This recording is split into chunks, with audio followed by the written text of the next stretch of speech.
Autophagy. Secrets. Promote longevity and anti-aging, burn fat, and achieve peak performance with intermittent fasting and autophagy. Written by Mark Evans. Narrated by Sam Slidell. Introduction. Autophagy literally means self-eating from the Greek. It may sound cannibalistic at first, but if you consider the fact that it happens in the cellular level, then it doesn't sound so morbid. In this book, we highlight medical research that has been done that highlights the benefits of this naturally occurring bodily process that promotes self-healing and cellular recycling. The medical world still doesn't understand how it fully works, but we at this point know enough to be able to take advantage of this metabolic process.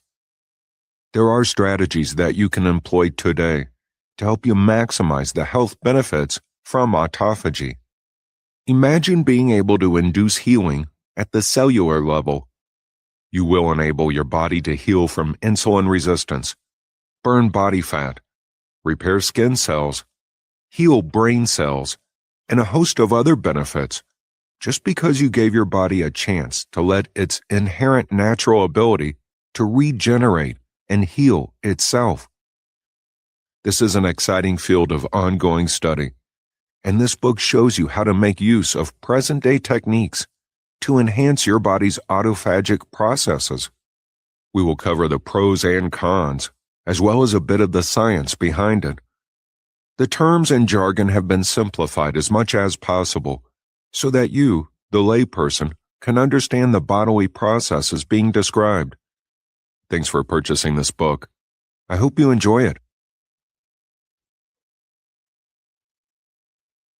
Chapter 1. What is autophagy? The word autophagy is derived from the Greek words auto, which can be translated to self, and phagein, which is translated to eat.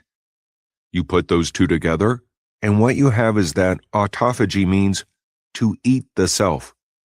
That sort of sounds macabre to a certain degree. This eating of the self that occurs in the human body is actually more of recycling than actually consuming or digesting one's body parts. Big hint, all of this occurs on the cellular level. It's not like your body's digestive system will go gung-ho and start acting on your other organs. Autophagy and apoptosis. Autophagy is actually a wonderful thing. It is the body's way of recycling its own broken down parts. Yes, again, this is usually done on the cellular level. The old and worn out machinery of our cells, like the cell membranes, proteins, organelles, and such, will be broken down and then reused, since there is no longer enough energy to sustain it as a part of the functioning whole. Note that this is not a wild viral thing that happens in the body. It is actually quite an orderly process, and it shows how well our bodies have been designed. An old cell that undergoes autophagy is degraded, broken up, and then recycled down to its cellular components. Another similar body process is called apoptosis. Apoptosis means a pre-programmed cellular death. Yes, equally morbid sounding as autophagy. What this really is in simple terms is that when the body's cells have undergone several times of cell division, it is programmed to die. It would sound like the body is some huge ingrate getting rid of things after it has gained all the benefits from them. However, this is not the case. Both autophagy and apoptosis are actually beneficial to your very own health. How is that? Well, let's use a certain analogy. Think of a brand new car. Every cell in your body is like that car. When it was brand spanking new, it was efficient and was very helpful. Of course, as the years went by, your car gets an oil change. You get it tuned up, and maybe you added some decals, and perhaps you even upgraded or customized certain parts. However, as the years roll by, your car gets older, and it will get beat up from all the use and abuse you've given. After driving it for more than a decade or two, the maintenance cost for what used to be a wonderful piece of machinery will keep going up. It was a great car, no doubt about it. It has given you a lot of great memories, but it's just that it is no longer beneficial to keep it. It breaks down more than you are driving since its serviceable life has already passed. What's the best option for you at this point? It is to sell the car, break it down, and maybe reuse the parts for other projects that the buyer may have in mind. What do you end up with?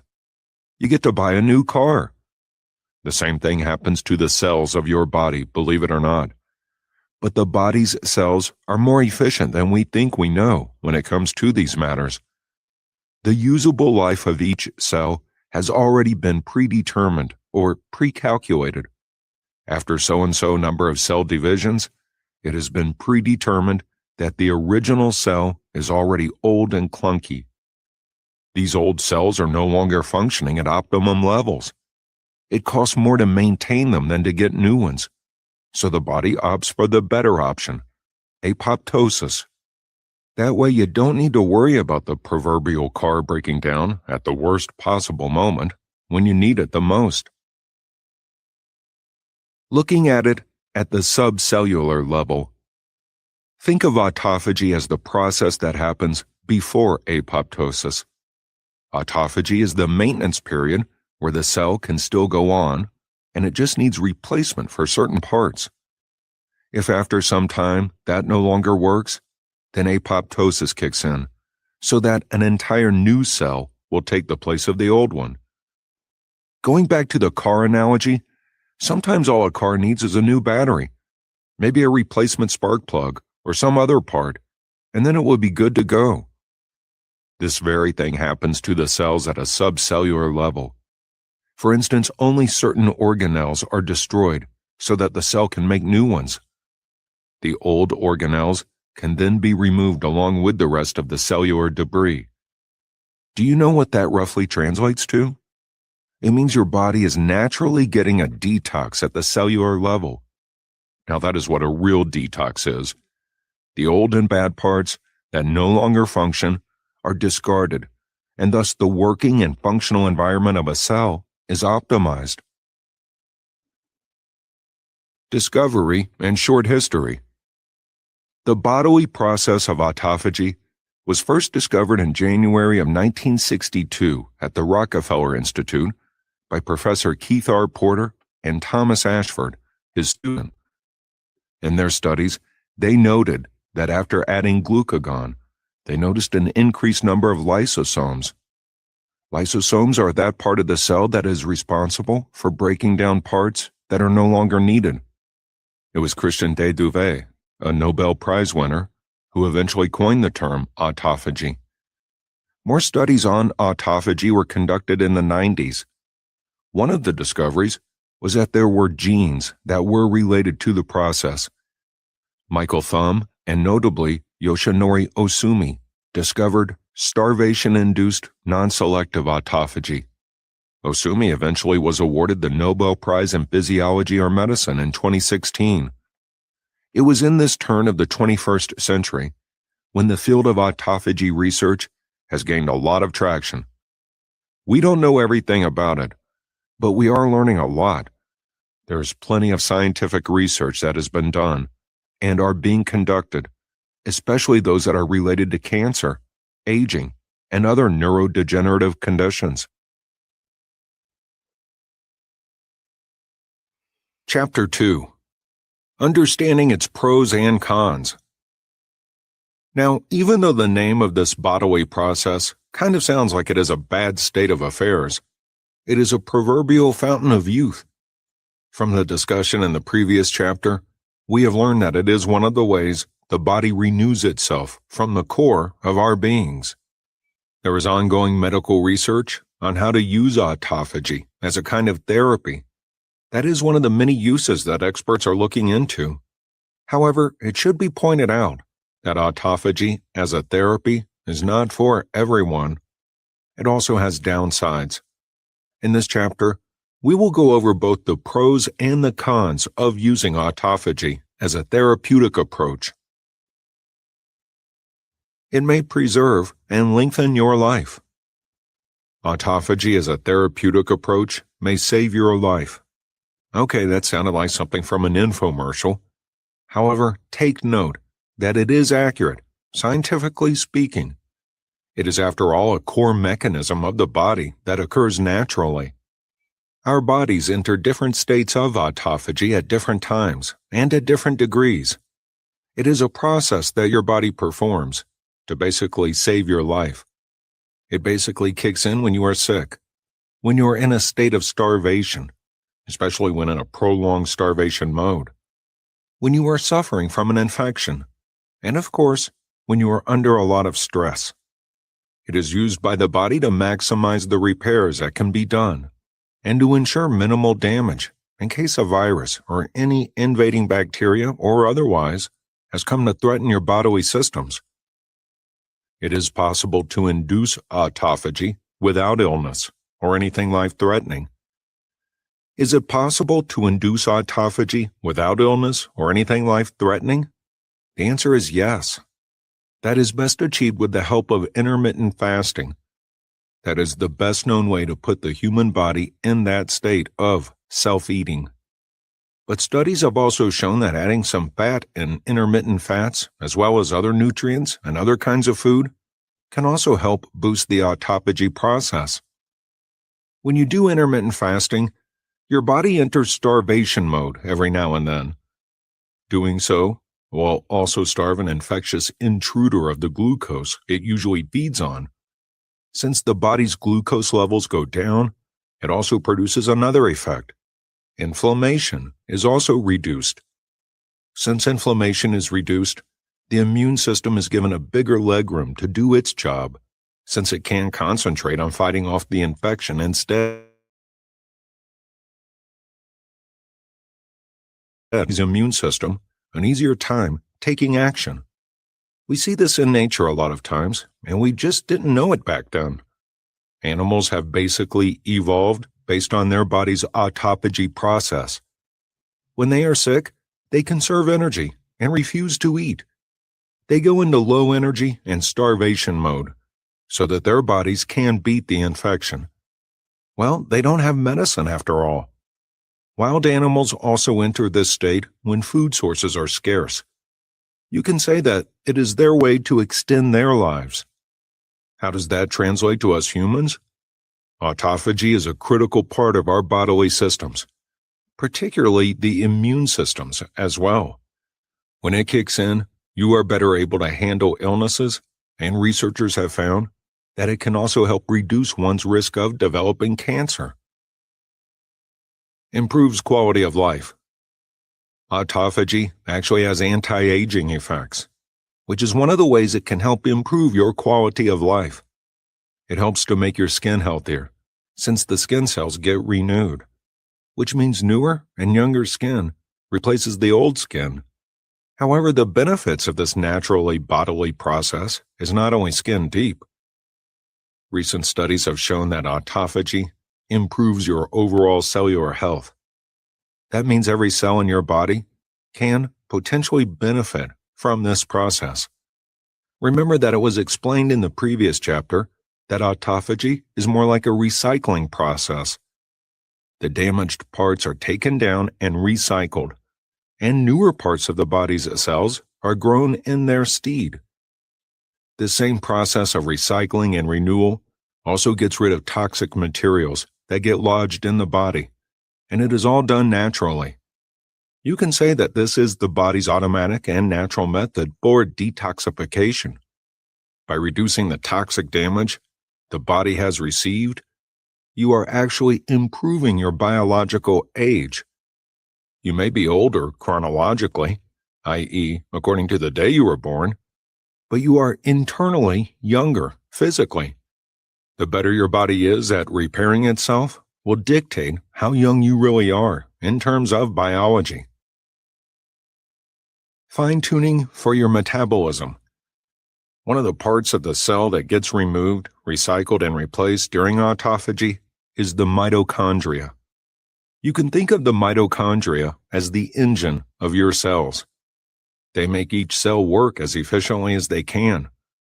Of course, just like a car's engine, the cellular engine will also come to a point when it will break down. Just like an engine, mitochondria burn the body's fuel, mainly fat, and then it produces the needed energy called ATP, or adenosine triphosphate. ATP is an organic chemical that gives the cells, and the entire body in general, the energy that it needs to function. ATP is used by your muscles so they can contract. They are used by the body for chemical synthesis, i.e., chemical processing. They are also used by your nervous system to propagate nerve impulses so that your brain can better control your body. ATP is used everywhere, in short. Now, it isn't that hard to imagine that if the mitochondria has been damaged or plagued by toxins, then it gets damaged and or comes to a point when it can no longer function properly.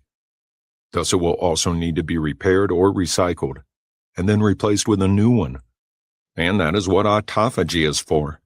It basically gives your cell's engine a tune-up. Well, it's more of an overhaul, actually. Reduces risk of neurodegenerative diseases. Neurodegenerative diseases are the kind of medical conditions that occur in the brain. They usually don't happen in a day, month, or even a year. They are the diseases of the aging brain, and they usually take many years to develop. By the time you know it, they have already entered into their full-blown state. They develop that way because it takes many years for proteins that are found around as well as in your brain cells to accumulate, develop, and get misfolded. In time, they eventually don't work the way they should anymore. Again, researchers believe that it is possible for autophagy to be a big help in this department. In this case, the process of autophagy aids in the cleanup of the proteins in the brain that are no longer performing, which helps reduce their buildup. This process reduces the buildup of amyloid in Alzheimer's patients. In the case of Parkinson's patients, it helps to reduce synuclein buildup in the brain. There are researchers who believe that dementia somewhat goes hand in hand with another medical condition, diabetes. When someone consistently has high blood pressure, this state or condition actually prevents the body from activating the autophagy process. That means the cells of people with diabetes and related diseases have cells that are already clogged up. Inflammation regulation. The process of self-eating can both increase inflammation and also reduce inflammation. It is important that we put that out in the open. When germs, bacteria, or viruses invade the body, the process of autophagy helps to boost the immune response. The immune system already has less clutter to deal with, so it performs better. This means whenever it is needed, your body's immune system can more effectively increase the level of inflammation in an area of the body as needed. However, that isn't actually always the case. Most of the time, autophagy actually reduces inflammations in the body. The cleanup process clears away any excess antigens, i.e., the proteins that trigger the immune response. Thus, inflammations are reduced. Cellular toxin and microbial removal. Remember that the cleanup process that occurs during autophagy is in the cellular level. There are microbes, viruses, as well as toxins that get into the cells, examples of which are HIV and Mycobacterium tuberculosis. These get dumped out of the cells during autophagy, along with the toxins that can produce foodborne illnesses. Muscular performance. Every time you exercise, you create micro tears in your muscles. That means pumping iron or running doesn't really make your muscles more defined and larger. It is the repair that happens after you work out that creates those abs and other well-defined and toned muscular features. It requires energy to exercise so that your muscles can perform how they're supposed to. And it also requires energy to repair them when you rest. When your body undergoes a cleanup, the cells in your muscular tissues will require energy, both when they are in use and when they are being repaired. This balance in the use of energy helps to provide more energy for the repair process of your muscles, and also reduces the risk of any future damage that will be made when you exercise. Preventing the onset of cancer.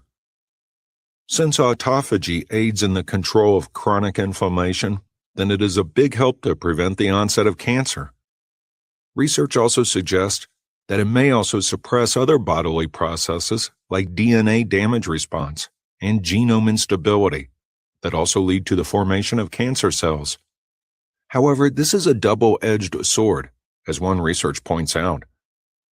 Researchers suggest that yes, autophagy may help prevent the onset of cancer, but for those who already have cancer, autophagy may not be as beneficial as people may have thought.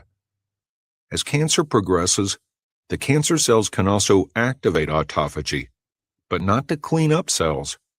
It uses the process of degradation and recycling of cells to obtain their much-needed fuel. It is also their way to hide from the body's immune system. Note that when it comes to this field of study, there is still a lot of research that needs to be done. We know that chemotherapy induces damage to cells that are non-cancerous, and this will also trigger autophagy. One interesting subject that researchers are looking into is the comparison of chemotherapy and autophagy as a treatment. The goal is to see if autophagy can trigger an immune response that will attack cancer cells, and comparing its effectiveness to treatments like chemotherapy. Adding glow to your skin. The biggest organ in the body is obviously the skin. It is the organ that is used to represent yourself to the world, as it were. And since it is the organ that is one of the organs that are directly exposed to the environment, it does take a lot of beating. The skin takes punishment from environmental conditions, chemicals we apply on it, changes in humidity, and the changing temperatures from heat to cold and back. Oh, our skin also gets physically damaged from bruises, cuts, and other physical injuries. Now, we know that our skin cells tend to change often due to all of the stress that it goes through. However, toxins still tend to accumulate on our skin, and when that happens, the skin tends to age. Left on its own, it just can't cope with all that punishment. Using autophagy as a treatment may be able to boost the rejuvenation that the skin needs. Weight management. The science that purportedly supports the use of autophagy for weight loss isn't completely there yet. There are studies that suggest that it might help people maintain a healthy weight, but more studies are required to confirm everything. Here are some of the factors that lend credence to the use of autophagy for weight management. The body's fat-burning processes must be activated first, before autophagy can be induced. When that happens, fat is burned, but proteins are spared in the recycling process. However, do take note that if the duration of your fasting tends to get longer, then your body will also begin to lose protein mass. Keeping fasting periods shorter is the way to go to lose unwanted fat and help the body make use of protein. Autophagy helps prevent chronic inflammation. It has been observed that chronic inflammation will raise insulin levels in the body. Increased insulin levels then cause an increase in weight. That is why reducing inflammation may help people lose weight. Autophagy is all about making your metabolism more efficient again. When the body's cells get that much-needed repair, the metabolism also gets some fine-tuning, which may help the body burn more fat. Improving digestive health. The cells in our intestines tend to do a lot of work, albeit constantly. They usually need a lot of repair as well as restoration, and autophagy can help boost that process. It will help improve your gut health, thus allowing your gastrointestinal tract some time to heal itself. Not for everyone. According to the same study cited earlier, autophagy can help suppress tumors. However, when the cells are under stress, autophagy tends to turn on you. Tumor cells can take advantage of the ongoing autophagy process for them to survive. In this way, autophagy is both good and bad for the body. In another study, it is suggested that autophagy promotes the survival of the fittest cells of the human body. Again, do take note that the science behind the use of autophagy in cancer treatment isn't completely there yet.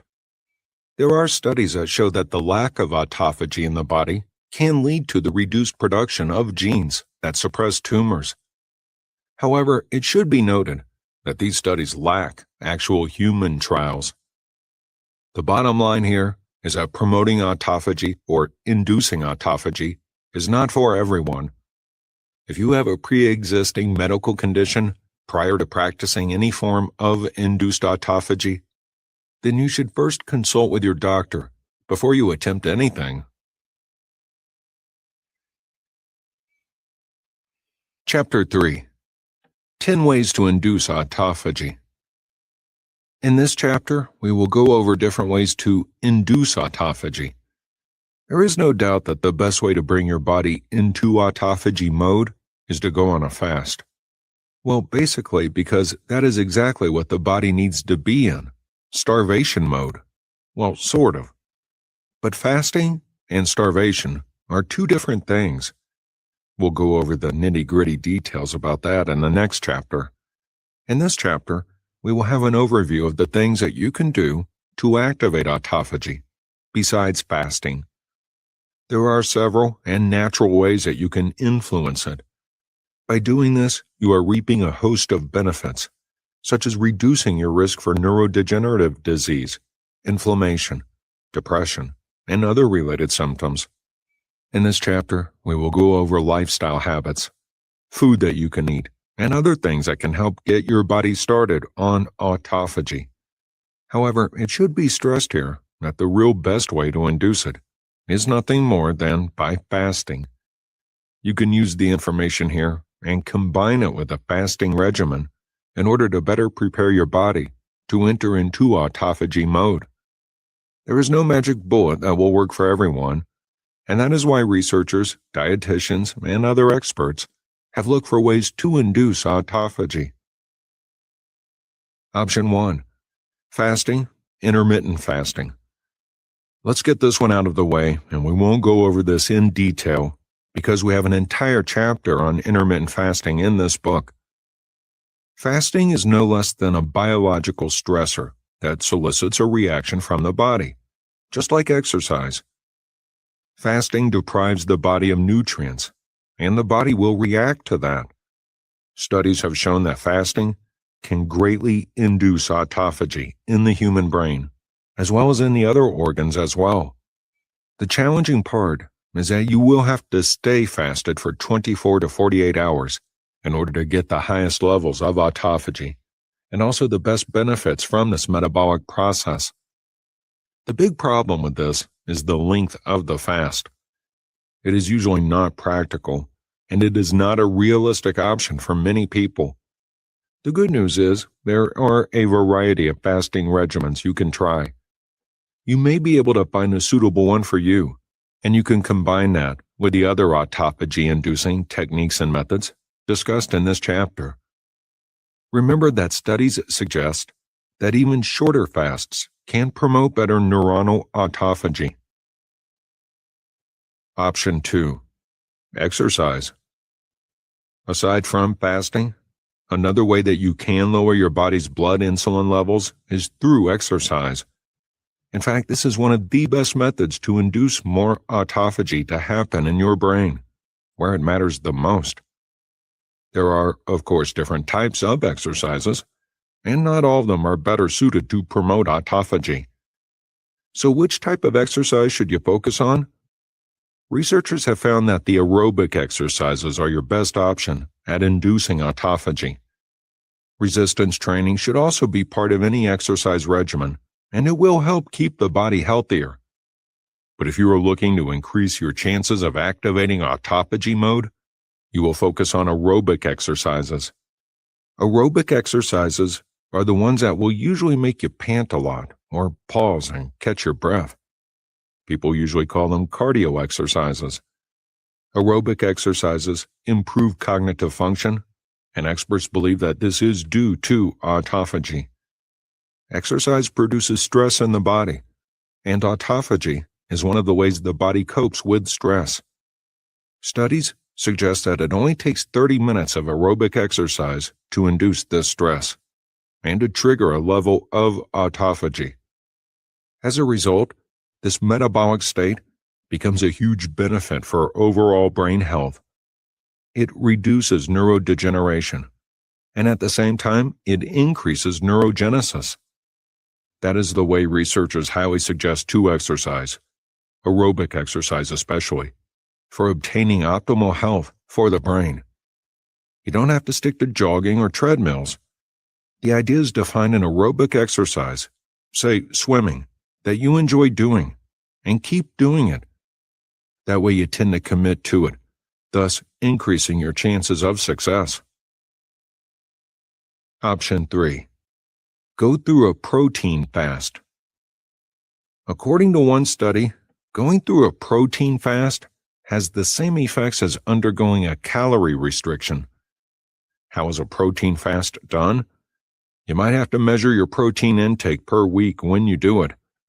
You should first account for all the protein sources that you eat for each week that you plan to go on a protein fast. Yes, you may have to go semi-vegan too. Plant proteins should also be avoided if you have already reached your limit. So pick a week or two in each month when you plan to go on a protein fast. On your protein fast week, pick 2 days in that week when you will go on your protein fast. On your protein fast day, you have 2 options. A, don't take any protein for that day, both from plant and animal sources. No proteins. B, limit your protein intake to 15 to 25 grams per day. Why do you want to do this? Well, it gives your body a protein break. You are giving your body a full day to recycle the proteins you already have. Are there direct benefits aside from inducing autophagy? Yes, there are other benefits. First off, your cells go on a deep cleanse without getting any form of muscle loss. Another benefit is that it helps promote the reduction of inflammation. If you are already used to protein restrictions, then you can also schedule 1 protein fast day each week. Option 4. Try a ketogenic diet. Dr. Colin Champ once said that ketogenesis is like an autophagy hack. You get a lot of the same metabolic changes and benefits of fasting without actually fasting. A keto diet is one that is characteristically high in fat and low in carbs. Of course, medical experts are referring to healthy fat sources when they say that you should eat more fat. Ketosis is also seen as a way to reduce neurodegeneration. Even though ketosis and autophagy are not directly related, i.e., you can experience one without the other, they usually occur at almost the same time. In fact, ketosis supports autophagy and vice versa. Autophagy also reduces the amount of amyloid beta in the brain, which will be very helpful for people with Alzheimer's disease. Studies suggest that ketosis can help to reduce brain injury. We have an entire chapter on the relationship of ketosis and autophagy, so we will deal with the subject there in much greater detail. Option 5. Exposure to hot and cold temperatures. Studies have shown that exposure to hot and cold temperatures can also trigger autophagy. One study suggests that heat stress contributes to the stimulation necessary to induce autophagy. It is not yet clear how the heat shock phase and autophagy are exactly connected, but studies confirm that one thing does lead to the other, and it helps in the body's repair process. In some cultures, taking a sauna is part of the daily routine, especially during the cold months.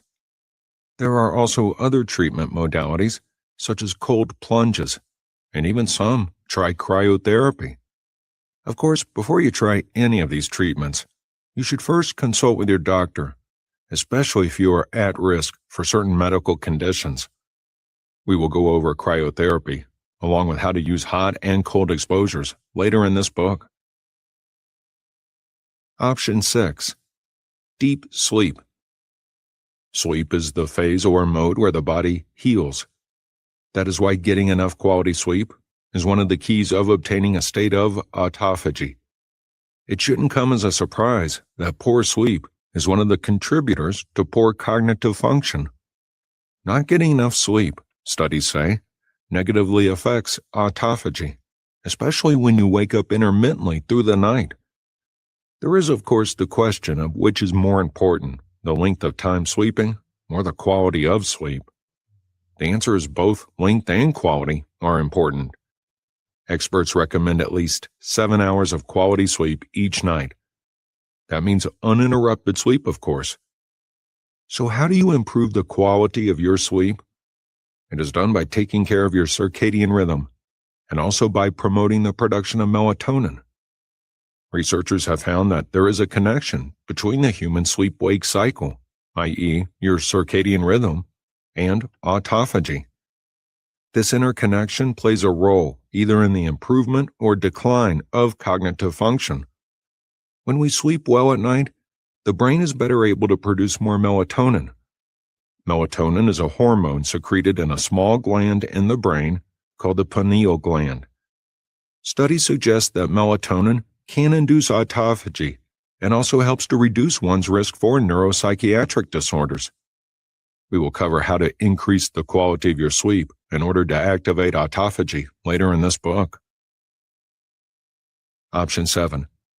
Acupuncture. Acupuncture is an alternative healing method that has been around for centuries.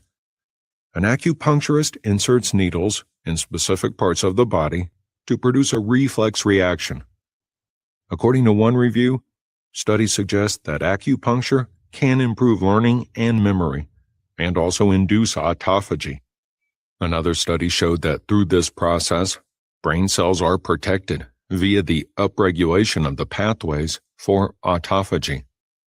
It is also suggested that acupuncture can help clear the proteins from the brain that are contributory to Parkinson's disease. There is also testimonial evidence that suggests that acupuncture can also help wean people off their psychiatric medication. Note that some antidepressants can be habit-forming, and this type of alternative medicine can help with withdrawal symptoms. You should get this alternative treatment from a licensed acupuncturist. Some even suggest that ear acupuncture is a lot better for inducing autophagy in the brain than other types. Option 8. Hyperbaric oxygen therapy. Hyperbaric oxygen therapy, or HBOT, is a treatment modality that is used for brain injury. It is particularly useful for the recovery of the central nervous system after it has experienced an injury. In this form of therapy, patients will be placed in an HBOT chamber where they are made to inhale 100% oxygen. In this chamber, the oxygen is no longer transported through the blood's red blood cells. It is dissolved into all the body fluids, which allow the oxygen to penetrate deeper where it is needed. Since the dissolved oxygen is carried deeper, it is better able to reach areas which were previously blocked off due to injury. Oxygen also is now able to reach areas where blood circulation has diminished. Studies have shown that HBOT elevates autophagy, especially in the nervous system. The big downside here is that HBOT is rather expensive, and you have to find a specialized clinic that has the facilities to perform this type of therapy. Option 9. Foods that help induce autophagy. It may sound counterintuitive to eat certain foods so that you can induce autophagy. Note that there are different levels or types of autophagy depending on the cells that undergo this metabolic process. The following is a list of different food that may help boost autophagy. Coffee, caffeine. Which coffee is better, decaf or regular coffee? Studies suggest that both are equally helpful at inducing autophagy. You should be careful about how much and how frequent you take coffee, since caffeine in the coffee can disrupt sleep. Green tea. Green tea has been found to restore the brain's autophagic flux. The active ingredient in green tea that contributes to autophagy is EGCG, epigallocatechin 3 gallate. MCTs, medium-chain triglycerides, in coconut oil. MCTs are the compounds in coconut oil that helps to increase ketone levels in the brain and other parts of the body. If you don't like adding coconut oil to your meals, you can just take MCT supplements instead. Reishi mushrooms. Reishi mushrooms are rich in bioactive compounds. Studies suggest that some of these compounds may contribute to the activation of autophagy. Ginger. Ginger is another nutrient-rich Asian herb that also contains lots of bioactive compounds. Some of these compounds have been found to support autophagy. Turmeric. The curcumin in turmeric has been found to be protective of the brain's cells, which also aids in autophagy. Thai ginger. This type of ginger may be a bit hard to find, and it is not actually ginger to be exact. It is a totally different kind of spice. You usually find in Thai, Malaysian, and Indonesian cuisine. Studies suggest that galangal, i.e. Thai ginger, can help boost autophagy. Broccoli sprouts. Broccoli sprouts contain lots of sulforaphane, a phytochemical that may help increase autophagy in brain cells. Acai berries. Acai berries, of course, have been made popular by Oprah, or at least that is where I first heard of it, through mainstream TV. These berries are rich in antioxidants, some of which stimulate autophagy in the brain. If you can't find acai berries, then you can just get some strawberries or blueberries instead. They too have been found to have the same beneficial effects. Blueberries contain pterostilbene and has been shown to help induce autophagy. Extra virgin olive oil. Extra virgin olive oil is rich in oleuropein, a phytochemical that is contributory to the induction of autophagy. It has also been found to help reduce cognitive impairment. Omega-3 fatty acids. Omega-3 acids are of course essential and beneficial nutrients that aren't produced naturally in the human body. They have been found to be helpful in the treatment of many neurodegenerative diseases. They also increase BDNF signaling, which enhances autophagy. Option 10. Take supplements. There are certain nutrients that can help induce autophagy. The following is a short list of these nutrients. Probiotics. Researchers have found that the SLAB51 probiotic formulation can help reduce cognitive decline as well as brain damage. There are other probiotics that may also help as well. Ginkgo biloba. Ginkgo biloba is one of the herbs and supplements that is used to treat mood disorders, improve blood flow to the brain, boost attention spans, and increase mental energy. It is even a prescribed herbal medicine in Germany. Its compounds have been found to be helpful for the treatment of dementia and Alzheimer's, and also for the induction of autophagy. American ginseng. American ginseng is another type of ginseng from the Asian variant.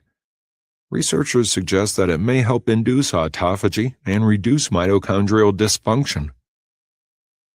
Vitamin D. Research suggests that you can induce autophagy by activating the vitamin D receptor.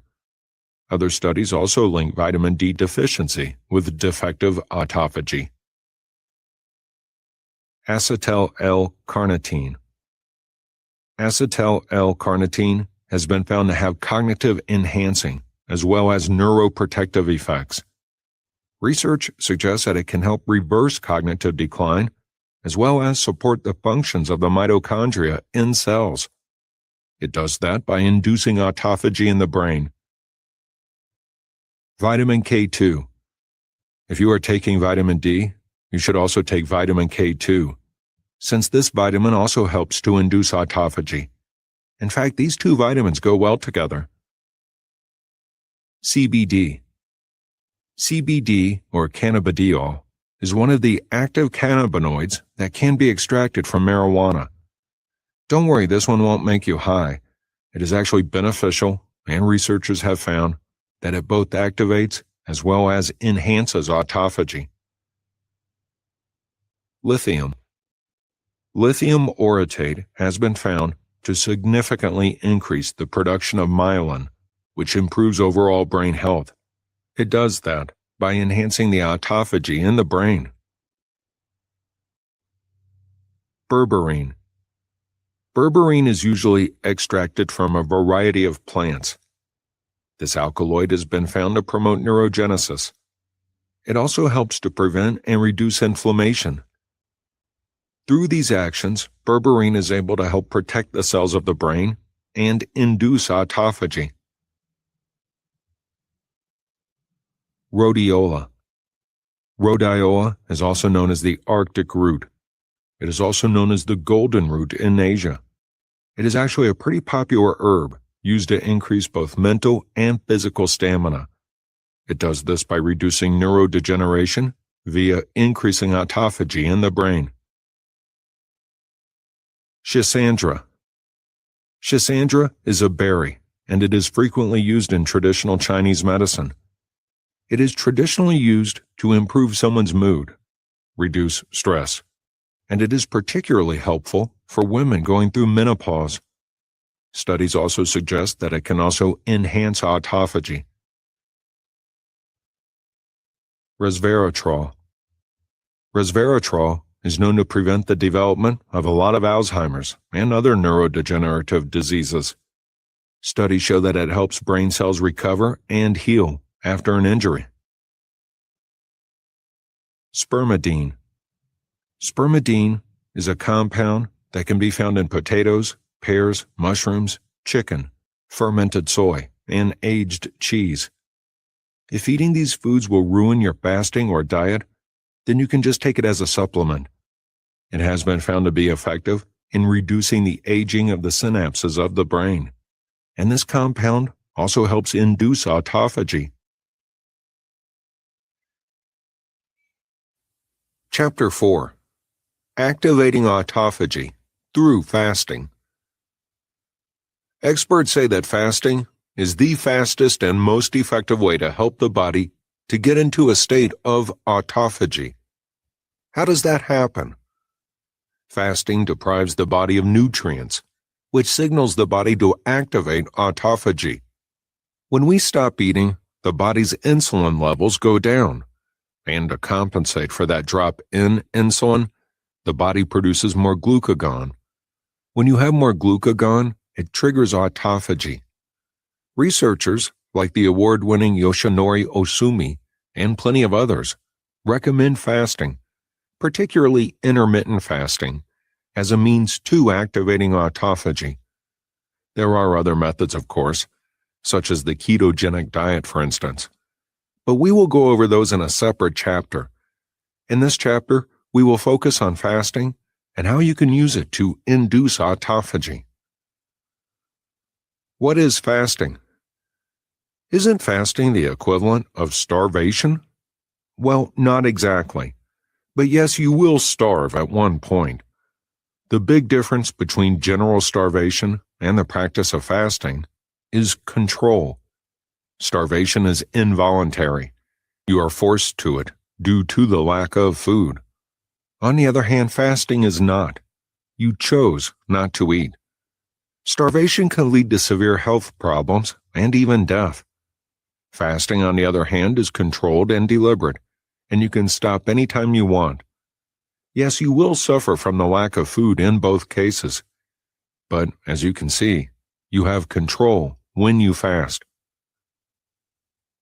Fasting for religious and spiritual purposes. People have been fasting for a lot of different reasons for thousands of years now. Some do it for health reasons, while others do it for spiritual reasons. Yes, spiritual reasons. For instance, Muslims go fasting during the month of Ramadan. They fast for an entire month. Catholics, on the other hand, do fasting every Good Friday and on Ash Wednesday. On Yom Kippur, Jews undergo a 6-day fast. Hindus, on the other hand, have several new moon fasts, like the Shivaratai, Saraswati, and Puja. Mormons go fasting on the first Sunday of every month. Other religious traditions that include fasting are those from Jainists, Taoists, and Buddhists. Fasting for health and fitness. Fasting, as a practice, has been around for thousands of years, so it's not really new, but you don't have to be religious to go on a fast. Fasting is also a practice for people who are not underweight. Some people try fasting to lose weight. Note, however, that if you have health issues, you should consult with your doctor first, before trying any form of fasting. Bodybuilders in particular have been looking to cut down on body fat through fasting. You see, when the food supply is cut, the body will start to use its stored energy to survive, the stored body fat to be exact. During fasting, you choose not to eat for health reasons, maybe to cut weight, stimulate autophagy for healing, and other reasons. Food is readily available. You will also have a designated fasting period. After the fasting period, you will have to eat, and thus end your fast. Some undergo fasting for a day, up to several days, with medical supervision. Sometimes you will be required by your doctor to fast before undergoing a medical procedure, but that is a different subject altogether. You may not know it, but you actually undergo fasting every night. You've been doing it your entire life.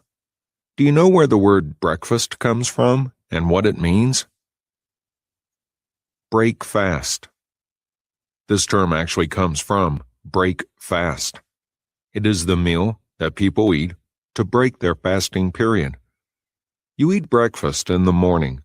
That means you are actually fasting as you slept at night.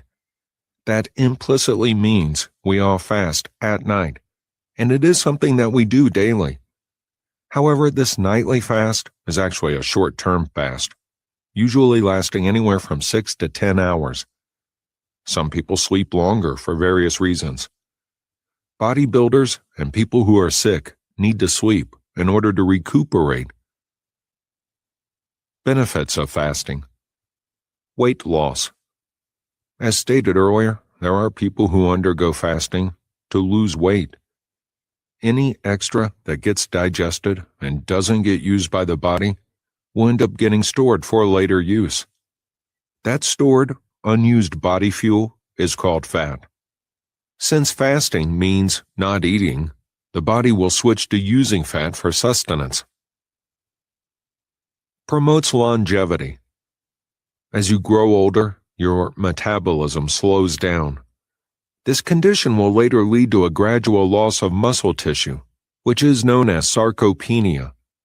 The good news is that fasting helps to speed up your metabolism, which prevents sarcopenia and the degradation of muscular tissue.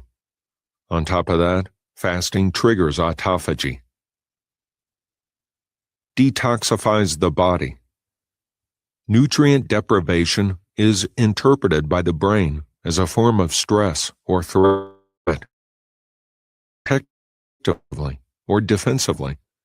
The brain starts adaptive stress response, and that includes looking for alternative sources of energy. The liver is then triggered to produce glycogen as an alternative source. After that, the body turns to fat stores. When that happens, the toxins in the fat get released in the conversion process when fat is used as an energy source. Metabolic boost. As it was explained earlier, the body gets a metabolic boost when you go fast. Study, fasting can boost the body's metabolism by up to 14%. According to another medical study, people who undergo fasting experience an increase in norepinephrine in their blood.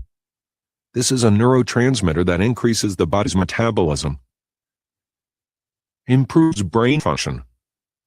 Studies suggest that undergoing fasting may help to improve overall brain function. It promotes the production of BN